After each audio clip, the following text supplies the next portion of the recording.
Hello, folks. I'm excited. We are at a very important point in our studies right now. And allow me just a moment, and you will see why I'm excited.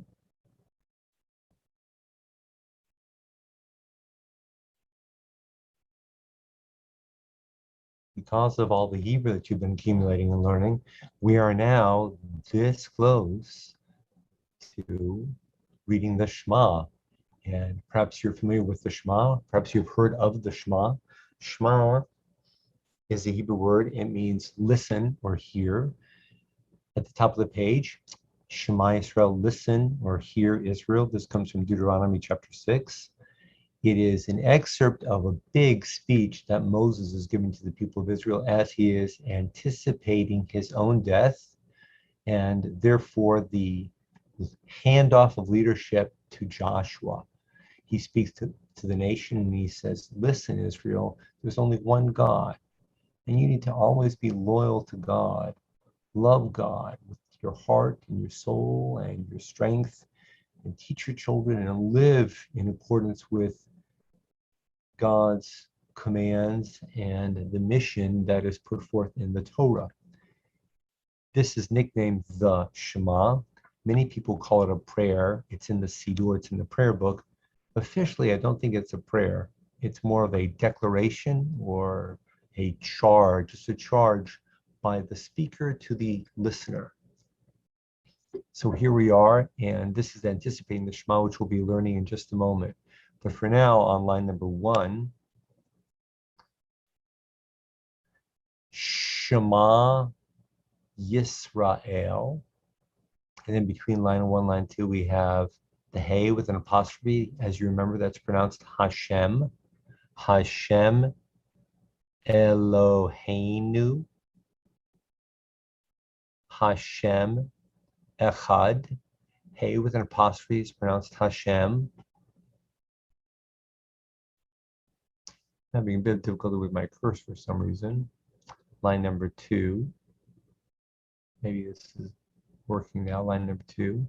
Baruch Shem Kavod Malchuto Le'olam Va'ed. Repeat. Baruch Shem Kavod Malchuto Le'olam Va'ed. Line 3. Ve'ahavta 8. Hashem Elohecha. Repeat. Ve'ahavta 8. Hashem Elohecha. B'chol levavcha uv'chol nafshecha uv'chol me'odecha. Repeat. B'chol levavcha, with all your heart, uv'chol nafshecha, and with all your soul, uv'chol me'odecha, and with all your might or strength. Line number 4. V'hayu hadvarim ha'ele.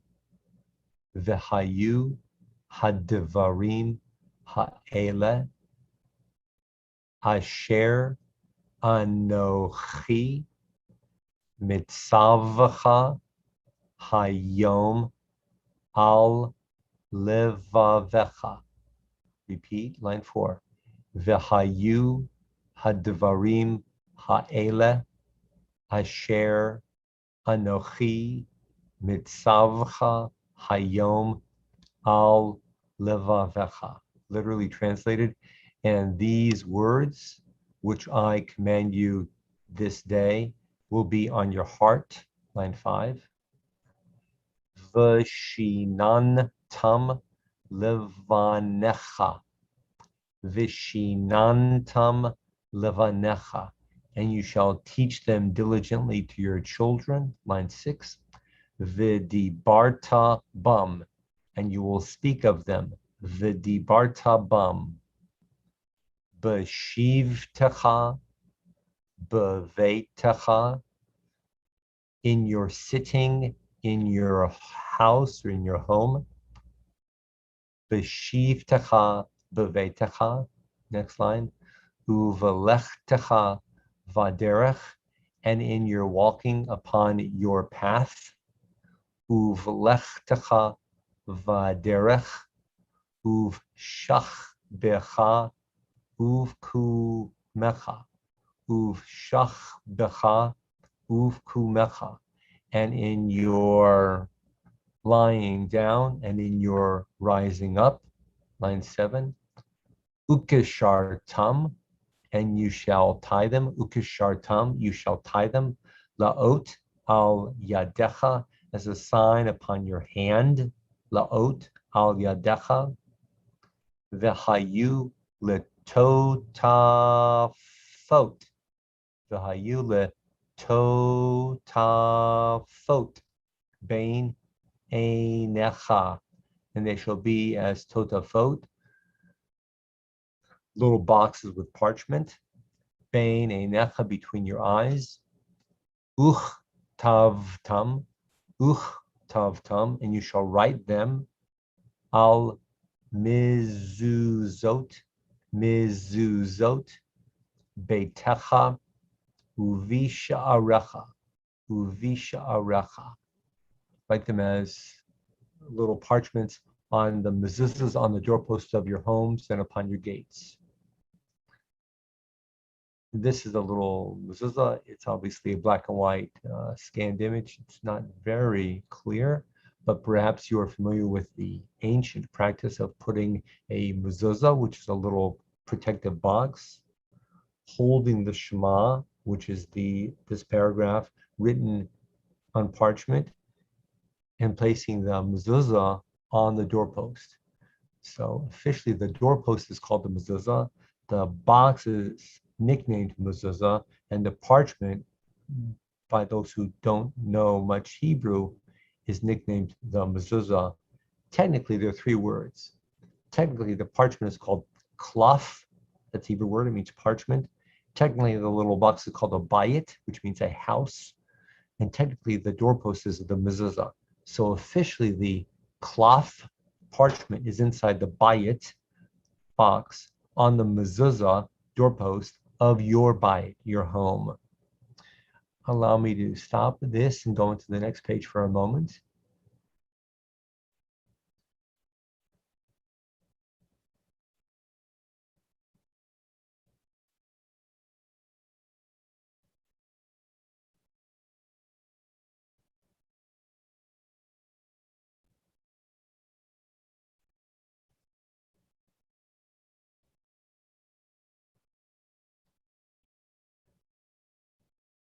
Allow me one more moment.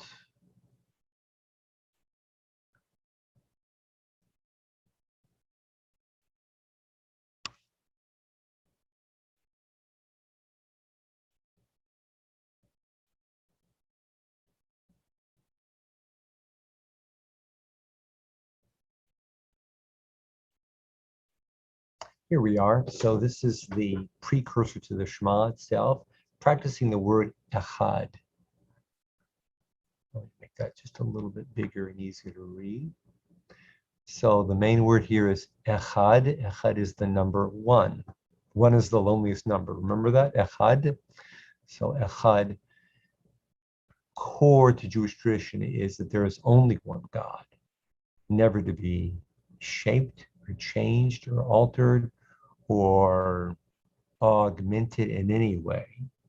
There is no such thing as a helper or an assistant or a secondary. There's only one God, only one complete power in the entire universe, beyond the universe, not limited. Even the universe is limited, but not God. So this line 1 is here before us. Yisrael, Am Yisrael, Eretz Yisrael. Am means nation or people. The nation of Israel, the nation of Yisrael. Eretz Yisrael, the land of Yisrael, the land of Israel. Line 2, Echad, Echad, Echad, Echad. Echad means one. Echad, Echad, Make it a little bit bigger. Perhaps it's easier to read this way. Echad.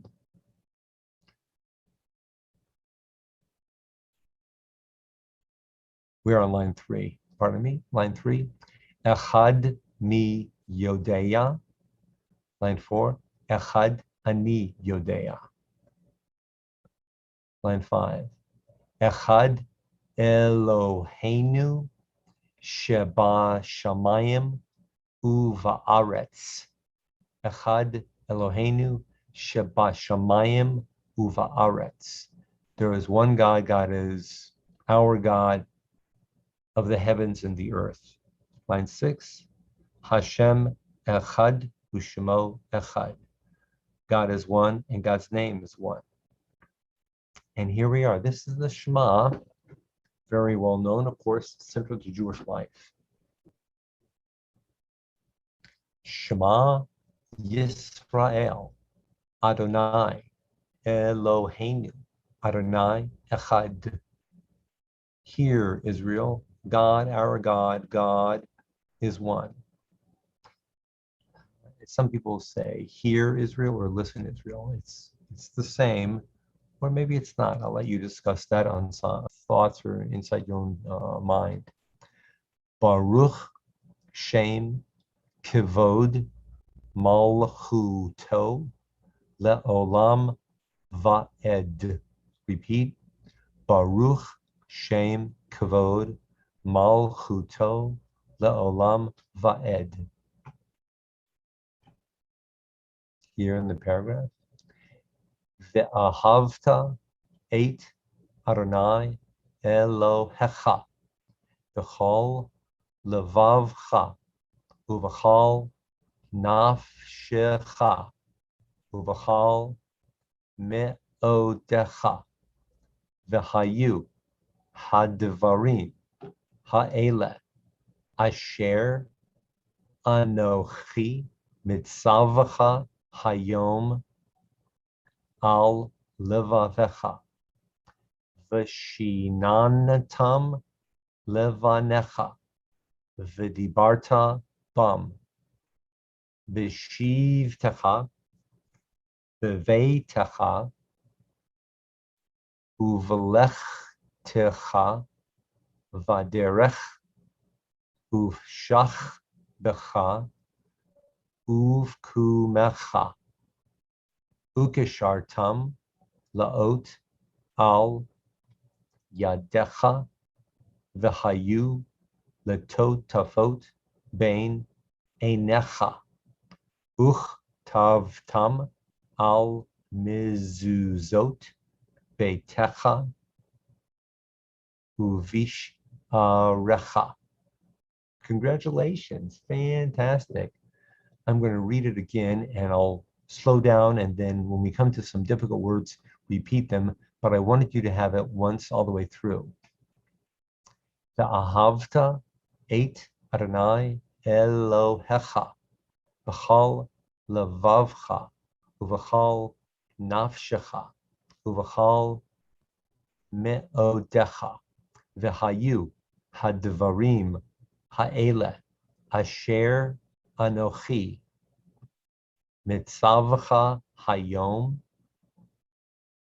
Al Levavecha V'shinantam Levanecha V'dibarta Bam B'shivtecha B'veitecha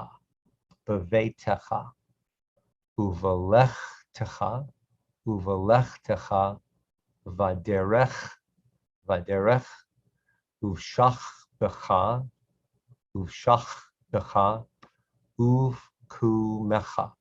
Uv'kumecha Ukeshartam Laot Al Yadecha V'hayu Letotafot Bein Einecha Tavtam Al Mizuzot Tavtam Al Mizuzot Beitecha Uvish Arecha. uvisharecha. By now, you've learned that there are a lot of words in Hebrew that end in cha. Cha means you or yours, belonging to you as an individual, belonging to yours as an individual. So this element here is reminding you that you have a relationship with God, and your relationship with God, of course, we're speaking as Jews within Jewish life. No one else. No one else has these obligations and responsibilities, only Jews, for this is a Jewish tradition. So each Jew has as a responsibility for himself or herself to love God, and God is seen as yours. Love God with your heart, all your heart, all your soul, and all your strength. And these words which I will command you on this day will be forever on your heart. Vishinantam levanecha, and you will teach your children, that's each individual parent's responsibility. Vidibar tabam, and you will speak of these words. Vishivtecha, when you as a parent are sitting in beveitecha, your own home. Uvalechtecha vaderech, and when you as an individual are walking upon your own path. Uvishachbecha, and when you as an individual are lying down, going to sleep at night. Uvkumecha, and when you as an individual are arising in the morning. Ukishartam laot al yadecha, and when you as an individual tie the tefillin on your yad, your hand, the hayula totafot, and place the totafot, the tefillin of the head, beinecha, as you on your own eyes. Uchtavtam, here's a slight change. Uchtavtam, and you shall write them al mezuzot, on the mezuzah beitecha of your house, uvisharecha, and on your gates. Uchtavtam, that's a challenging word perhaps. So congratulations, you are now reading the Shema. Many people sing the Shema or chant the Shema. Some people read the Shema. There are differing melodies. A melody that has become familiar with many conservative and reform individuals and within congregations of the past 20 or 30 years is a melody that follows along with what's called trup. Trup is the way that Torah is chanted with a very specific chant melody. So I'm going to sing it now in a melody that approximates the trup. So if you heard people chanting Torah, the melody for Torah reading would be similar to this. It doesn't line up 100% because over the course of the past number of years, there have been some slight changes, but you get the idea. In essence, if you choose to sing it this way, you are singing it as if you were chanting within the community from the Torah scroll.